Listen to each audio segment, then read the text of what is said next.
အားလုံးပဲမင်္ဂလာပါခင်ဗျာဒီဗီဒီယိုလေးမှာတော့ကိုယ့်ကွန်ပျူတာမှာစာပြ software လေးကိုဘယ်လိုထည့်သွင်းအသုံးပြုရမလဲဆိုတဲ့အကြောင်းအရာလေးကိုလေ့လာမှာဖြစ်ပါတယ်ကျွန်တော်အရင်ဆုံးကျွန်တော် Google Chrome ထဲကိုသွားလိုက်မယ်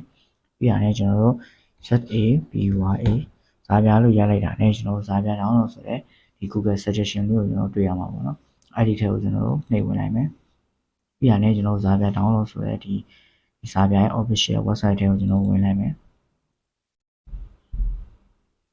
ပြီးရတယ်ကျွန်တော်ဒီမှာ Android အတွက်ဆိုရင်ဒီကောင်လေးကိုဒီနှိပ်ပြီးတော့ download ဆွဲလို့ရသလို iOS အတွက်ကိုဒီမှာကျွန်တော် Mac ဒီ iOS တွေအတွက်ပါကျွန်တော်တို့ဒီမှာဒီ download ဆွဲလို့ရပါတော့ကျွန်တော်တို့ဒီမှာကွန်ပျူတာနဲ့ဒီ download ဆွဲမှာဖြစ်တဲ့အတွက်စာပြ PC ဆိုတဲ့အဲကျွန်တော်ဒီကောင်လေးကို download ဆွဲပြီးတော့နှိပ်လိုက်မယ်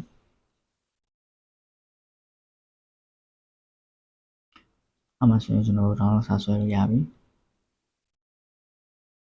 ဒီကောင်ရဲ့ file size က 80.657 MB ပဲရှိရပါတော့ဒီရဲ့ကြာခြင်းကဒါ internet speed ပေါ်ဒီမူတည်ပြီးတော့ကျွန်တော်ဒီမှာပြောင်းလဲမယ်ပေါ့နော်ဒီ idea မှာအားသာချက်တစ်ခုကကျွန်တော်တို့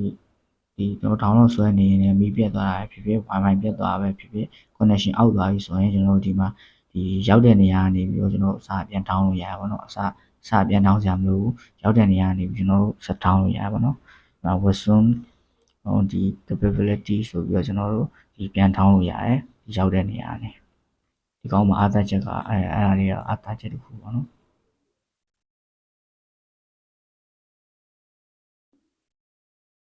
ကျွန်တော်ဒီမှာအစိမ်းတိုင်းလေးပြည့်သွားပြီဆိုတော့ကျွန်တော်ဒီ download ဆွဲပြီးသွားပြီပေါ့နော်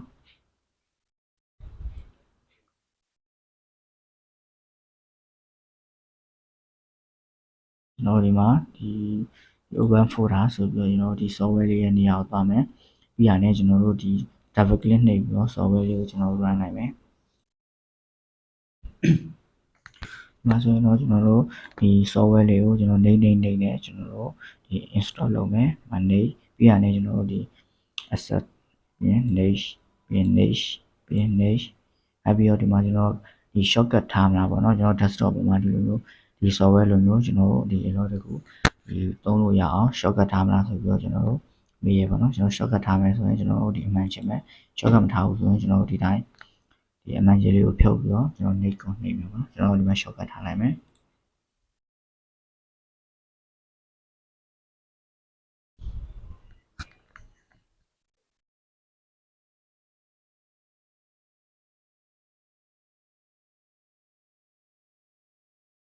မှာကျွန်တော်တို့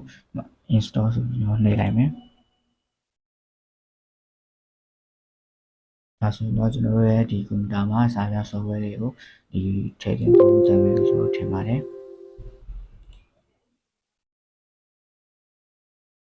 ကျွန်တော် finish ကိုနှိပ်လိုက်မယ်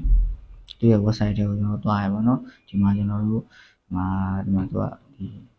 ဘယ်လိုသုံးရမလဲဆိုတာကျွန်တော်မှာပြောပြထားပါတော့သူရဲ့ website မှာအားလုံးကျေးဇူးတင်ပါတယ်